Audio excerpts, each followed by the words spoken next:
breaking news in Washington. The Democrats are this close to getting their climate change agenda passed, with senators up all night in the so-called vote-a-rama this morning, where senators are offering amendments to elements of Biden's Build Back Better agenda that have been stalled for a year. The Senate voted 51-50 last night to move this bill forward, with Vice President Kamala Harris deciding vote to pass a reconciliation package, which will increase taxes and raise $700 billion over 10 years, largely to pay for Obamacare subsidies and climate change new rules.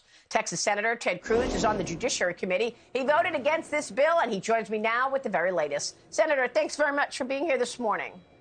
Well, good morning, Maria. Good to be with you. Can you tell us about the amendments and the happenings right now in the Senate? Will this bill pass? Well, sure. We've been up all night, voting all night. We're still in the middle of voting, so I just ran over from the Senate floor to join you for this discussion. But the Democrats are on the verge of ramming through what really is a terrible bill. This bill will hammer manufacturing. It will kill manufacturing jobs in this country. It will hammer small businesses. This bill will drive up gas prices. It has billions in new taxes on U.S. oil and gas production. We introduced amendments trying to take those new taxes out. So all the Democrats say they're worried and want to lower gas prices. They all just voted to raise gas taxes and to raise your price at the pump.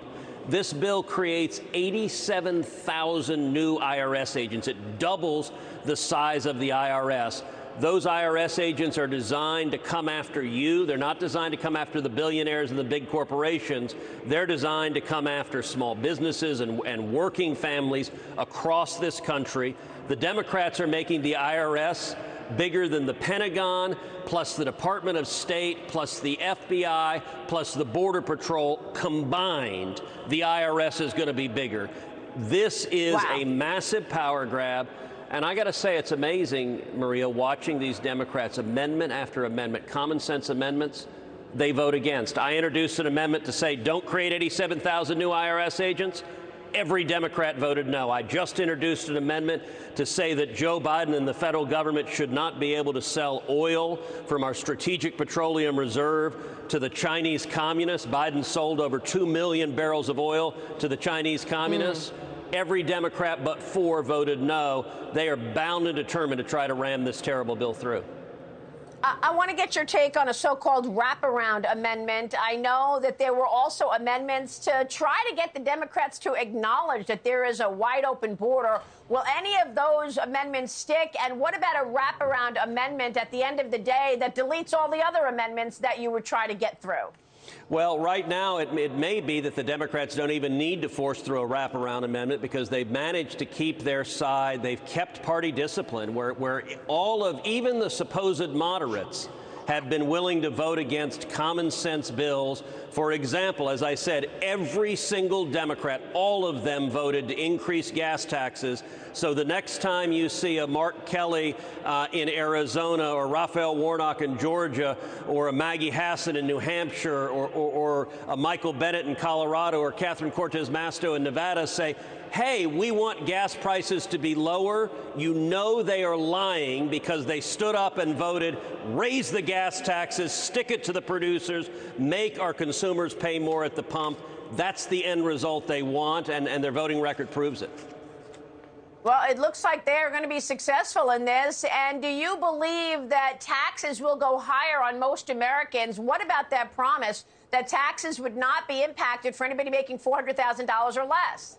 Well, it's a flat-out lie. The Congressional Budget Office analyzed this bill, and it concluded a very large portion of it would be borne by people making under $400,000 a year, that just about every group of taxpayers would see their taxes go up. The Democrats know this, and by the way, we had amendments to say, let's not have any of these taxes fall on people making under $400,000. The Democrats all voted no. They are lying, and you know what they're counting on? They're counting on the corporate media just carrying their water for them and saying, oh, your taxes are not going up. It's not the truth. Wow. They know it's not the truth, but they expect the corporate media not to tell people. So unless they're watching your show or a handful of others, they're not hearing what's actually in this terrible bill. That is absolutely extraordinary. I want to turn to the FBI and your committee's testimony with Christopher Wray testifying in front of your committee. Let's run this clip. I want you to explain it. Watch this. The FBI agents were disciplined or reprimanded after that disastrous case and the misconduct that led to every defendant being acquitted or having a mistrial on every charge? Senator, I can't comment on a personnel matter. I can tell you that that case, as I understand it, is now pending a retrial, as I understand it. Well, the special agent in charge of that case has now been sent to D.C., to the Washington, D.C. office, and now leads the investigation regarding January 6th. Is that correct? That doesn't sound right to me. So the guy in charge got promoted and is now in charge of the January 6th investigation. The guy in charge of the whole Detroit field office is now in charge of the whole Washington field office. That is astonishing. Senator, what were you saying there? What did the FBI do in terms of the Gretchen Whitmer situation in Michigan? Was that entrapment? It was. Look, unfortunately, one of the worst outcomes we've seen, both from the Barack Obama administration and now the Joe Biden administration, has been the deep politicization and weaponization of the Department of Justice and the FBI. They've turned the machinery of government and law enforcement into a weapon to attack their political enemies. And in the case of Gretchen Whitmer, we all remember in the fall of 2020, right before the presidential election, big announcement that they were prosecuting people involved in a plot to kidnap and murder the Democratic governor of Michigan. And everyone who heard that was horrified and said, wow, these guys should go to jail for a long time. Well, they took them to trial, 4 defendants. 2 of them were acquitted on every count. The other 2 got mistrials, so not a single defendant got convicted on a single count, and the principal defense for all 4 of them was entrapment, that it was the FBI who had suggested the plot, that when the defendants said, we don't want to do it, they wanted out, it was the FBI who said, no, you must go through. And it is an incredible dereliction of duty for law enforcement to be entrapping people into criminal conduct for political ends. And the fact that the guy in charge of the whole thing was literally transferred to Washington, was promoted after the case was thrown out as a complete failure, and was put in charge of the January 6th investigations, that is astonishing, as I said at the hearing. And this FBI, this Department of Justice, is content to remain thoroughly political and partisan, and it's deeply, deeply concerning. Well, that is incredible. What can you do about this? I mean, this is on top of the Russia collusion lie and then the impeachment trial where the FBI sat on Hunter Biden's laptop. That's exactly right. What we've got to do is win control of the House and Senate so that we have the authority to engage in oversight. You know, it was interesting. The director of the FBI was there for 1 round of questions. At the end of the round of questions, we were supposed to have a second round. He said, no, I got a plane to catch. I'm sorry, I got to go. He didn't want another round of questions. As Chuck Grassley observed, wait a second.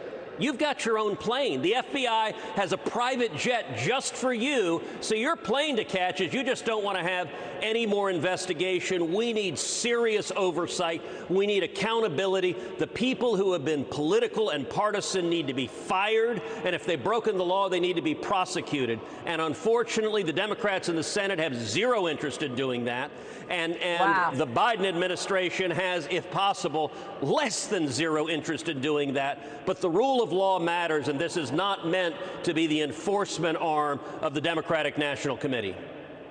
All incredibly astonishing. Senator, thanks very much for being here. When you come back, we will talk China. We did not get into it this morning, but we'll be watching the breaking news out of the Senate. Senator Ted Cruz joining us this morning in Washington. Thank you, sir. Thank you, Maria.